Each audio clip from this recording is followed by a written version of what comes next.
Então, com essa palavra introdutória, eu queria trazer o testemunho. E eu quero deixar bem claro que tem um detalhe que eu vou falar que eu não vou falar em nenhum outro lugar. Eu só vou compartilhar com vocês, porque a Monte Tabor é minha família. Eu sou besta para chorar. Quando eu vim há 14 anos atrás, sem nenhum parente, vocês me acolheram. Então eu tenho um carinho muito grande por cada um de vocês. Eu sei que eu sou um pouco ausente com meu esposo, né? Temos que criar vergonha e congregar mais. Mas eu quero dizer que eu tenho um respeito, uma estima, um carinho muito grande por essa congregação.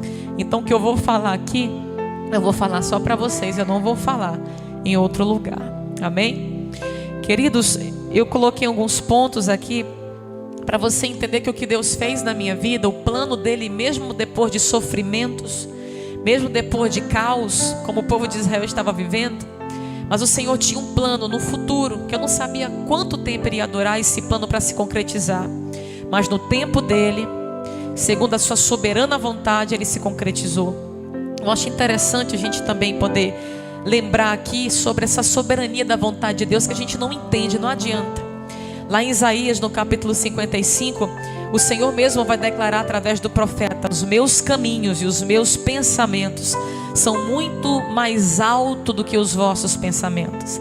Lá em Romanos capítulo 11, quando o apóstolo Paulo vai fazer um cântico ao Senhor nesse capítulo, e ele vai dizer: quem conheceu a mente do Senhor? Em outras traduções, quem poderá sondar, discernir a mente do nosso Deus? Lá em Provérbios, no capítulo 16, você lembra o próprio sábio Salomão dizendo: o homem, ele maquina, ele planeja muita coisa no seu coração, mas é Deus quem vai determinar o seu caminho e todos os seus passos. Então Deus está no total controle da nossa vida.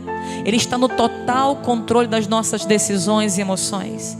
E eu, Nayá, por um tempo pensei que não era bem assim, mas hoje na prática eu posso compreender que de fato, como Paulo esclarece em Romanos 12, a sua vontade é sim boa, irmãos, é perfeita e é agradável. A vontade soberana de Deus é melhor do que a minha e a sua vontade, e o tempo de Deus também é melhor do que o teu tempo e a tua ansiedade. Vamos aprender a descansar no Senhor. É isso que Deus tem me ensinado nesse tempo. Então, de forma sucinta, eu coloquei só alguns pontos, mas de forma sucinta, para você entender. Eu tive o Israel em 2009, e depois dele eu te confesso que eu não pensava em ter filhos.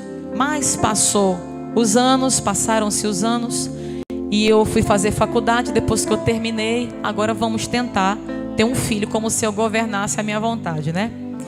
E aí em 2015 foi quando eu sofri a primeira perca. Aí em 2016 eu sofri a segunda perca.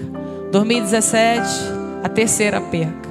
2018 a quarta perca. 2019 eu não engravidei. 2020, ano passado, ano retrasado, a quinta perca. Só que em todas essas percas, há algo que o Senhor tirou de mim, mas Ele substituiu e colocou algo dele. O Senhor me ensinou e amadureceu muitas coisas na minha trajetória de fé com Ele. E eu já falei sobre isso aqui, não vou falar mais do que Deus fez através na questão da minha filha, da Ana. E o Senhor começou a levantar, de 2017, 2018 para cá, muitos profetas e irmãos. Nayá, eu sonhei contigo tendo uma menina. Nayá, eu sonhei contigo tendo uma filha. Sonhei contigo grávida. E eu ficava na minha mente: ô Jesus, não me ilude não, Jesus, não me ilude não. Mas eu ficava ali ouvindo, mas eu guardava no meu coração. Talvez muitas pessoas que estão de fora não entendem o coração de esperança que uma mãe tem. Porque era para mim ter desistido, né? 5 percas seguidas. Mas eu não sei te explicar, havia um pouquinho de esperança, como o Senhor disse através de Jeremias: eu que vou dar essa esperança, é Deus que dá. Porque se for depender de circunstâncias favoráveis, nem sempre elas serão positivas para nós. Mas o Senhor é que planta uma sementinha de esperança. Eu ouvi muitas palavras, irmãs, que poderiam me colocar aprisionada dentro de um cativeiro como o povo de Israel. Mas o Senhor foi levantando pessoas, como levantou Jeremias para o seu povo, para renovar a esperança e dizer: calma, tem um futuro. Não se apega no hoje, não se apega na dor e no sofrimento de agora, Nayá, se apega na manhã. E quando eu pensava em desistir, levantava alguém, levantava um profeta, uma cidade que eu ia pregar, que nem me conhecia, e falava: tu vai ter uma menina, eu te vejo grávida. E assim o Senhor foi alimentando essa esperança no meu coração. De forma bem sintetizada, em 2020, no começo da pandemia, foi 2020, né? Foi no início, né? 2020, nós fizemos um acampamento. Não sei quem da congregação participou do Equibalo. Tem alguém daqui que estava lá? Kelsa, é testemunha do que eu vou falar. Tinha alguns jovens lá. Nessa manhã o Senhor, na noite, aliás, do sábado, Deus usou o pastor Giovanni, aquele que ministrou aqui. Teve até uns batismos com o Espírito Santo aqui de Araguaína. E ele começou a ser usado pelo Senhor e dizer assim: olha, ele não sabia da minha vida. Eu não conhecia o pastor Giovanni, meu esposo conhecia, mas eu não. Ele não sabia da minha história. Mas o Senhor usou ele, levantou e ele disse assim: eu não sei qual é o desejo do teu coração sobre outro filho, mas o Senhor manda te dizer que o Senhor vai te dar uma filha, porque esse é o desejo do teu coração. Tem uma menina e o Senhor vai te dar, e ela vai ser usada nas mãos do Senhor nessa terra. E ele ainda disse assim: e vai ser uma confirmação do ministério do Clebson. Eu não entendi, eu esqueci a profecia. Com 2 meses depois, pandemia, né, meu irmão? Só dentro de casa, engravidei. Em 2020, quando eu engravidei, eu fiquei com uma fé tão grande, irmãos, como nunca. Uma esperança que eu me agarrei tão grande. Agora vai. Passou um mês, aquele medo. Ai meu Deus, não vai. Agora passou um mês, vencemos. 2 meses, 3, nunca tinha ido tão longe. 4 meses de gestação.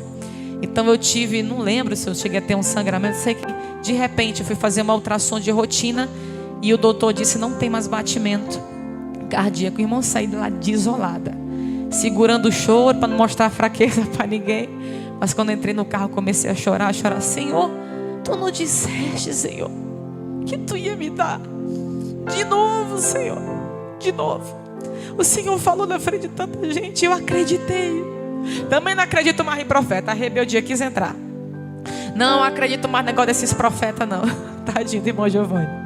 E aí, não foi só ele, entre outros, né? Passou o tempo, perdi. Mas nessa perca algo diferente aconteceu.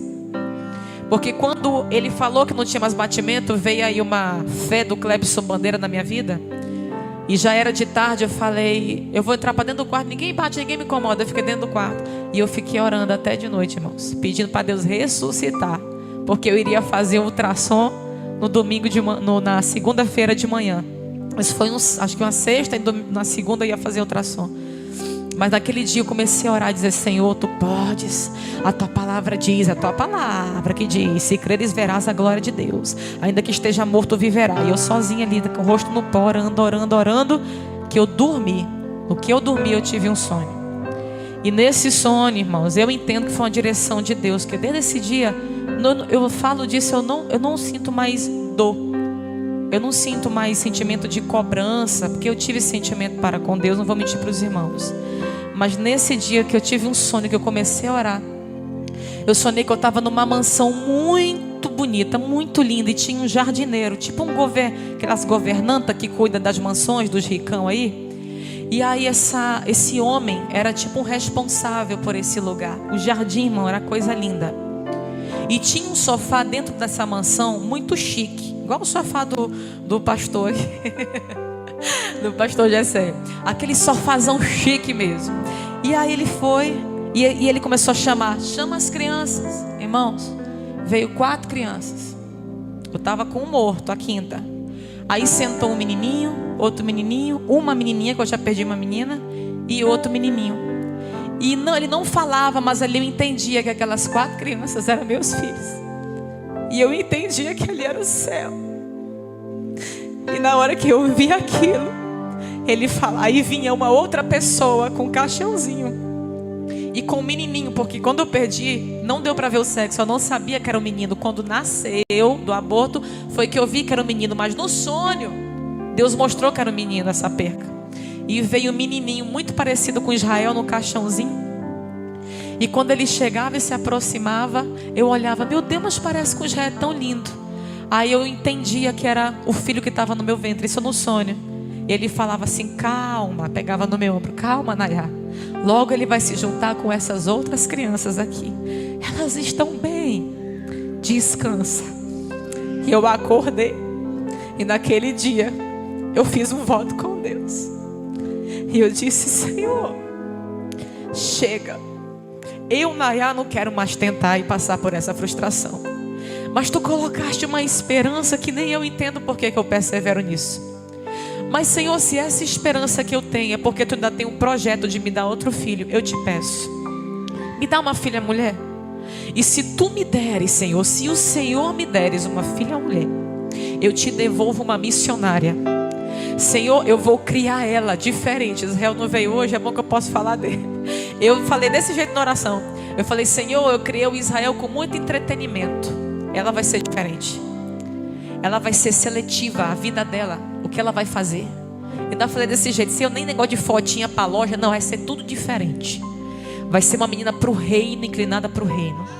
Senhor, eu quero, Pai querido, que ela seja uma missionária no teu reino. E eu me comprometo, Pai, a colocar ela, a levar ela desde criança. Eu falei desse jeito, lá naquela em Gaspar, naquela escola de meninas missionárias. Senhor, eu não como cobra, eu não como jacaré, eu não como cabeça de macaco. Eu não vou mentir, eu não como. Meu psicológico não deixa mais eu comer. Não sei se você come turu, né, gongozinho de coco. Eu vou mentir para você, eu não como.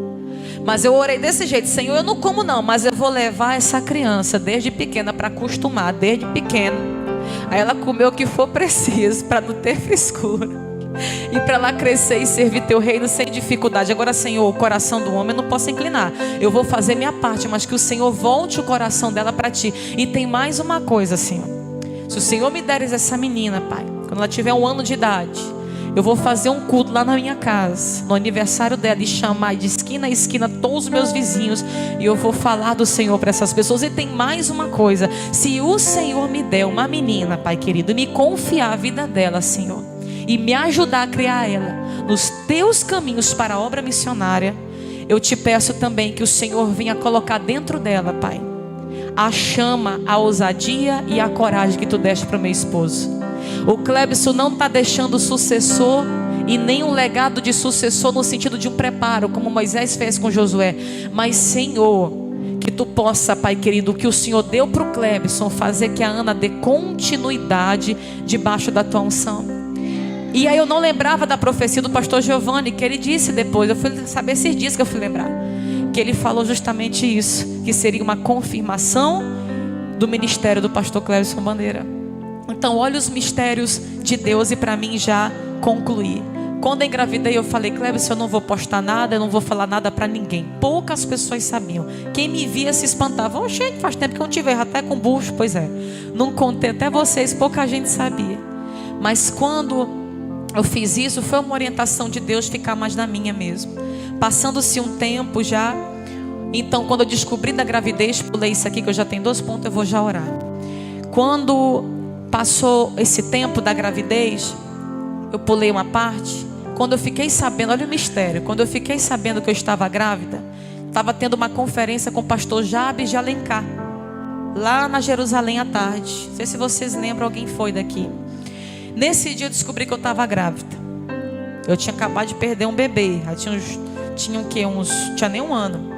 Quando eu engravidei em 2021 já, que eu fiquei sabendo que eu peguei ali o teste, eu mostrei para minha esposa e comecei a chorar. Olha a fé da mulher: meu Deus, de novo vou perder. Olha, depois de 2020 ter pedido, ter orado, né? Pedi, fiz um voto com o Senhor. Mas aí eu comecei a chorar. O Clebson: não, meu amor, agora vai. Aquele jeito do Clebson, né? Agora vai em nome de Jesus. Não, meu amor, já foi 5 vezes. Mas agora você tem um homem de Deus nessa casa. Eu não sou menino do buchão, não. Eu sou profeta. E eu estou dizendo que agora vai, em nome do Senhor Jesus. Sai, Satanás. Aí fez aquela jeito dele lá. Aí eu sem acreditar, sem esperança. Bora lá para a conferência. Aí eu vou: não tem nem cabeça para ir para a conferência. Você vai, que você não se governa. Você não anda por sentimento. Nós vamos juntos.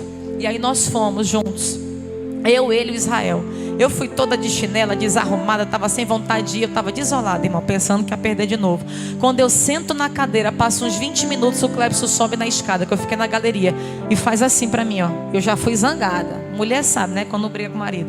E eu já fui zangada. Ai, meu Deus, o Clebson vai me chamar para ficar lá na frente. Eu estou toda desarrumada. Aí na hora que ele chegou: vem cá. Aí virou para o irmão do lado, presbítero Josimar da Alto Refúgio. e falou bem assim: fala para ela o que o senhor acabou de me falar quando eu cheguei na igreja. Eu não vou falar não, o senhor que vai falar. E ele não entendendo nada, ele falou assim: tu lembra que 4 anos atrás eu coloquei a mão na tua barriga, na Alto Refúgio, quando tu pregou, e eu orei por ti? Lembro vagamente, irmão. Pois é, eu orei, mas chegou o tempo da promessa a se cumprir. O Senhor vai te dar uma menina, ela vai ser uma missionária na obra de Deus, e dessa vez, assim te diz o Senhor, vai segurar. Eu já vejo ela formada para a honra e glória de Deus. Não tema, que o Senhor já te deu. Eu já vejo ela perfeita nos teus braços, assim diz o Senhor. Aí de novo, a mulher incrédula: meu Deus, não me ilude não, Jesus, não me ilude não. Eu comecei a chorar, irmão, não prestei nem atenção no que o pastor Jabes pregou. Eu chorei a mensagem todinha, mas aqui orando: Senhor, faz isso mesmo, Senhor. Senhor, não me deixa ser iludida de novo, Senhor, faz isso. E foi quando eu decidi esconder a gravidez. Passou os meses, eu vou no 8º mês, na minha penúltima consulta, a médica diz: Nayá, nós vamos ter que tirar com 37 semanas.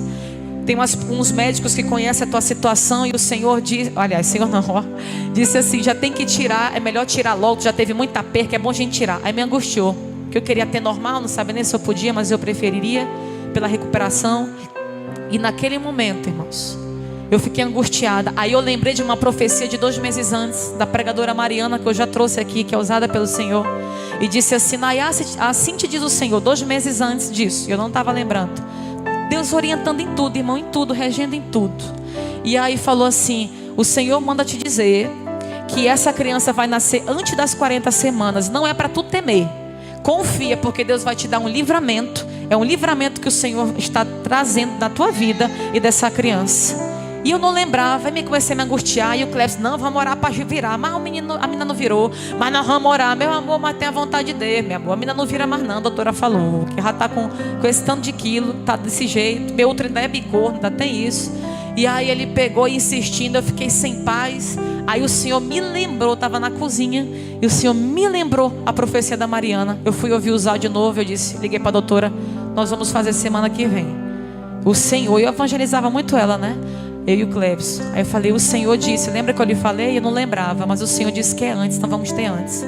Depois de 20 dias que eu fui tirar os pontos, ela me contou que eu tive uma situação chamada creta, que é quando o útero fecha, atrofia, parece, e a placenta vai para dentro da hemorragia e morre mesmo a mãe se não tirar o útero. E naquele momento que ela falou, lembrei: olha o Senhor regendo, olha o livramento que o Senhor disse que traria. E o Senhor fez isso pela misericórdia dele. E no 8º mês também, eu fui pregar em São Geraldo do Araguaia. Tudo Deus confirmando, irmão, me animando, me dando esperança, mesmo eu sem fé, mesmo eu morrendo de medo de perder de novo. E o Senhor levantou a presidente do ciclo de oração, que nem conhecia a minha história, no interiorzinho de São Geraldo do Araguaia. E ela pegou a mão na minha barriga, eu estava com uns 4 meses só. E acho que eram uns 4, 5, 6 meses, acho que 6 meses. Ela virou e falou assim: assim te diz o Senhor, irmã missionária Nayá, tu vai ter o prazer de cuidar. O Senhor te diz que tu vai ter o prazer de trocar. O Senhor diz que tu vai ter o prazer de criar. O Senhor disse que para tu não temer, porque Ele vai te dar essa criança. Ela só esqueceu de falar que eu também nem ia dormir de madrugada, irmão, que tem 2 meses que eu não durmo, mas glória a Deus, não vou reclamar de nada não. O fato é, quando o Senhor fez tudo isso que eu falei para vocês, que eu estou resumindo o resumo dos resumos aqui, foi quando aconteceu o mais extraordinário, que é o último ponto. Aquele profeta que eu vi na Jerusalém, quando eu descobri que estava grávida, eu só vi ele 3 vezes. Nesse dia, no último período que eu já ia tirar a nenê, lá naquela reunião de pastores no Tempo Central, a última reunião, quando eu vi, eu me arrepiei todinha, que eu só vi ele no começo e no final. Aí ele veio com aquele jeito dele, que ele dá assim, medo, assim, quando ele é bem assim, sério, né? Aí ele chegou assim, pegou na minha mão: lembra de mim? Lembro, como é que eu não vou lembrar? Pois o Senhor disse, né? E vai nascer. Aí eu, em nome do Senhor Jesus, mas ainda estava com medo. Em nome do Senhor Jesus, já estava no 8º mês. Aí nasceu a Ana. Aí quando nasceu a Ana, depois de 28 dias, ela teve uma infecção, uma sepsis tardia. Pouca gente sabe disso. Eu fiquei mais ou menos uns, acho que 14 dias, eu acho, no hospital, 13 dias no hospital internada, com ela sendo medicada por antibiótico. E na hora que a gente estava lá, um dia antes de eu sair, quem que aparece no hospital, irmão? O profeta. Chegou lá e falou assim: irmã Nayá, quando eu abri a porta, eu estava sozinha nesse dia. Quando eu abri a porta, Meu Deus, o que é que o senhor veio fazer aqui? Pelo amor de Deus, eu tô é com medo. Aí ele chegou assim: eita, irmã Naya, deixa eu ver a benção. Eita, mas esse Deus é fiel, né? Esse Deus é fiel. Eu peguei, ele é fiel. Ele é fiel mesmo quando a gente duvida, mas ele permanece fiel. E ali ele sentou no sofazinho: eu só vim te dar um recado.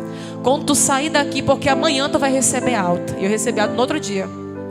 Tu vai para tua casa e tu vai marcar um sábado, porque eu viajo a semana inteira, e tu vai reunir os teus filhos, a tua sogra, o teu marido, mais ninguém, na tua casa, porque o Senhor tem um recado para entregar. Isso que eu vou falar, só vou falar aqui, não vou falar isso aqui mais para ninguém. E ele falou assim: eu vou trazer um recado do Senhor sobre a vida do Israel e sobre a vida da Ana. E até a Ana eu sonhei, o profeta se levantou falando o nome, e o voto que eu fiz foi por causa do que Ana fez com Samuel, a entrega. Por isso também coloquei o nome de Ana.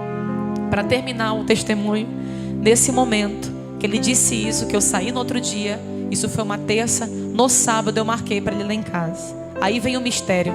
Ele não sabia do voto que eu fiz em secreto, só eu e Deus sabia. A única pessoa que eu contei ainda foi ali a Adriana, né? E a Iracilda, numa chácara que a gente estava ali do pastor Givanildo, e eu compartilhei com ela, mas ninguém sabia desses detalhes. Irmão, aqui vem o mistério. Na hora que ele chegou lá em casa, ele pegou Israel e ele falou assim: vocês pensam que o Israel tem ministério na igreja e tal? E começou a falar: mas vai ser tudo diferente como vocês estão pensando. Com Israel vai ser diferente. O Senhor vai prosperar essa criança. O Senhor vai abençoar, e tu, Israel, vai ser um semeador no reino de Deus. E começou a falar tanta coisa linda. E ele estava precisando de um renovo, meu irmão, faz tempo, adolescência. E ele começou a chorar ali e receber do Senhor aquela palavra. Quando foi depois, ele não sabia do voto que eu fiz das missões. Ele chegou e disse assim: a Ana, está aqui o país que o Senhor está dizendo que ela vai. Aí mostrou o país da África, a nação da África, esse continente, mostrou para a gente, aquelas crianças dançando, um vídeo que está rodando. É para esse lugar que o Senhor chama essa criança. Essa criança é para vocês esconderem. Orem sobre essa criança. O Senhor tem um chamado sobre ela. E o Senhor me trouxe aqui para ungir essa criança. Aí ele pegou o óleo, irmãos, foi muito forte. Pegou os 2 pezinhos dela e ungiu. E começou a orar. O Senhor está dizendo que Ele vai levar essa criança às nações, e que Ele vai usar ela na obra missionária. E tudo aquilo que eu orei naquele dia, eu entendi. O Senhor escutou a minha oração, irmãos, e o Senhor concedeu o desejo do meu coração. Eu não estou falando aqui porque eu sou merecedora de alguma coisa. Pelo contrário, há uma responsabilidade muito grande agora sobre a minha vida. E eu peço oração a vocês, os meus irmãos da minha congregação, para redobrarem as orações pela minha família. E que o Senhor me dê sabedoria, entendimento e perseverança para criar essa criança nos caminhos do Senhor. E para que o Senhor incline o seu coração todos os dias da sua vida em cumprir a sua vontade, para a honra e para a glória do seu nome. Esse é o testemunho. Isso foi o que Deus fez comigo. Porque lá em Jeremias, no capítulo 29, no versículo 11, ele diz: sou eu que conheço os planos que eu tenho para vocês, diz o Senhor, planos de fazê-los prosperar e não de causar dano, plano de dar a vocês esperança e um futuro. Então vocês clamarão a mim, virão orar a mim, e eu vou ouvir a vocês. Gostaria que você ficasse de pé, por gentileza.